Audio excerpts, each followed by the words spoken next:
UK is becoming quite the hotbed for veganism. I mean, it's still pretty minor. It's still, a couple percentage points. But when you look at that, is that still pushing ahead at full steam? I mean, you've got Rishi Sunak, who's hired a vegan to be head of the environment, and Sadiq Khan. I don't know what his dietary preference is, but I mean, they're basically. You see the climate protesters, and many of them, pouring milk out in the middle of, Harrods and on, that nonsense that's going on, and basically almost being sort of quietly supported by the government. Is that a fair assessment, or what are your thoughts on that? Yeah, well, it's put right. There's a big difference between what the perception is and what is actually happening. I don't meet many vegans. I don't get any pushback from vegans. Obviously, when I was doing lots of bloods, I've only had 2 people ever faint on me, and they were both vegans. So, again, anecdotal, but, they literally passed out. They couldn't give blood. That's how weak they were. But anyway, and they were young. They were young vegans.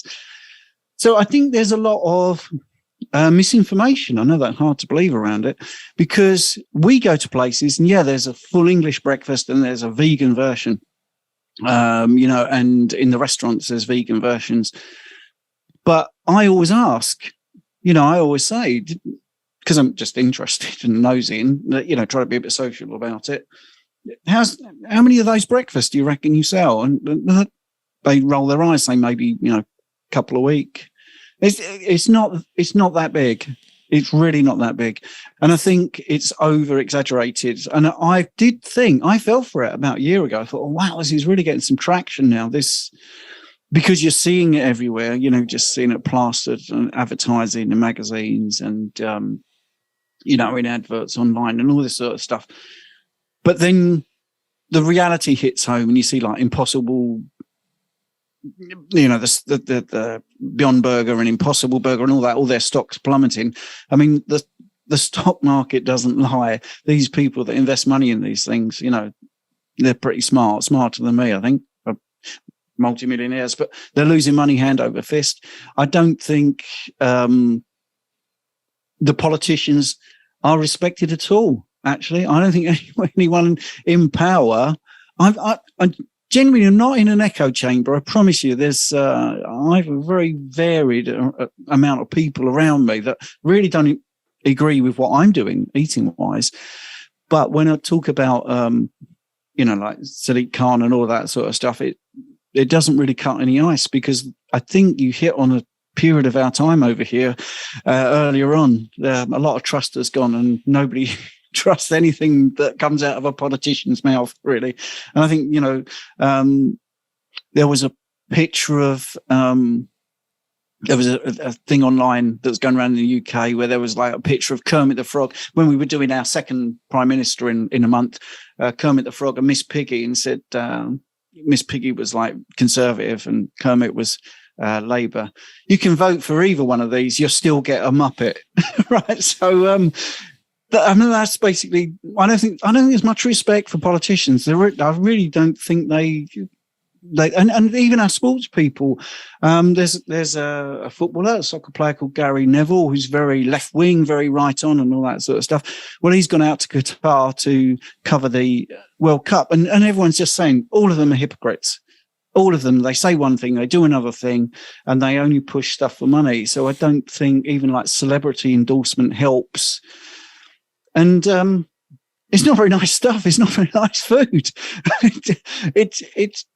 It's really being pushed, but I don't think it's as big a market as it's being pushed to be, or being. I think there's definitely overhyping. Like you see these people polls, and they make up these poll numbers, and people really want this when they really don't. I mean, the market tends to dictate that. You're seeing the very slow dwindling decline of many of these fake meat companies, where they're just seeing that the interest is not there, even though they tried to create it.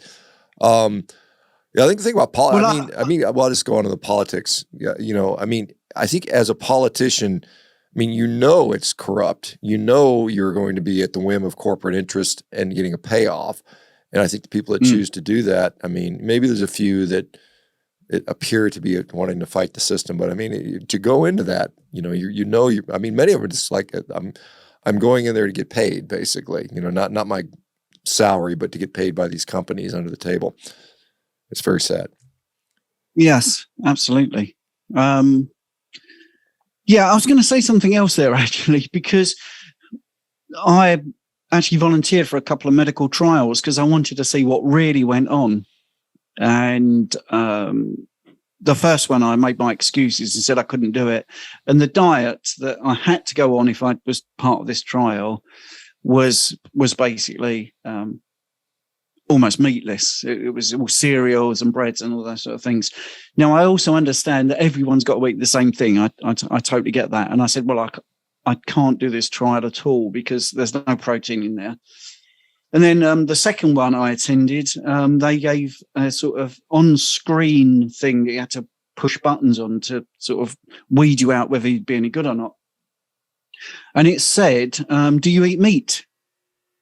And I put yes, expecting it would be, do you eat red meat? Do you eat processed meat? And of course they didn't. It didn't say that.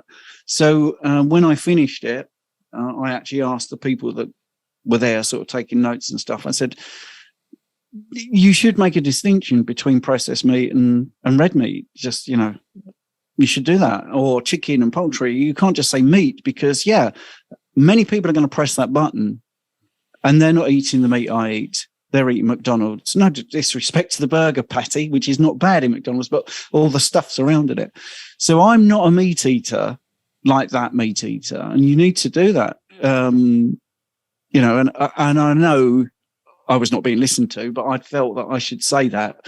But what I came away with was the knowledge that, you know, some of these things where you hear that this is not good for meat eaters or because they're eating meat, they've got this particular condition.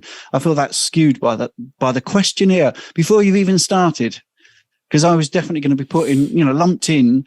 Then I know we talk about healthy user bias, you know, so if you're a meat eater and you eat pizza, you're not going to be exercising, blah, blah, blah. And if you're a vegan, then you're thinking about your health and therefore you exercise and all that. And I just thought, well, I don't need to keep doing all this to keep proving to myself. I know I just said about the exercise and the study that triggered me a bit, but I now know that I'm being lied to. I know that I'm being lied to about what's good for me. I've been lied to all my life, and I fell for it up until I got about to 49. And I think it's really sad. I think my coronary artery calcium scan was atrocious at the 639 because I absolutely 100% followed the guidelines from the health authorities and people that are allegedly trying to look after my health. And I think it's just pretty much corrupt. I can't think of another word when you talk about how they treat diabetics. I think it's absolutely despicable. I mean, one of the things, you know, I learned about the history, how insulin was discovered, what happened before insulin was discovered, how the person that discovered it wanted it to be free for all. And now, you know, every single time I speak, especially to someone in America, about how much their insulin costs, I just can't stop shaking my head. I just think it's absolutely corrupt to its core, really very upsetting. And in the end, I mean, I know I started with a joke about if anyone wants depopulation, be skeptical about their health advice. It does seem that you need to be skeptical about anyone in a position of authority when it comes to health advice, because they're not in it for your health. They're definitely not.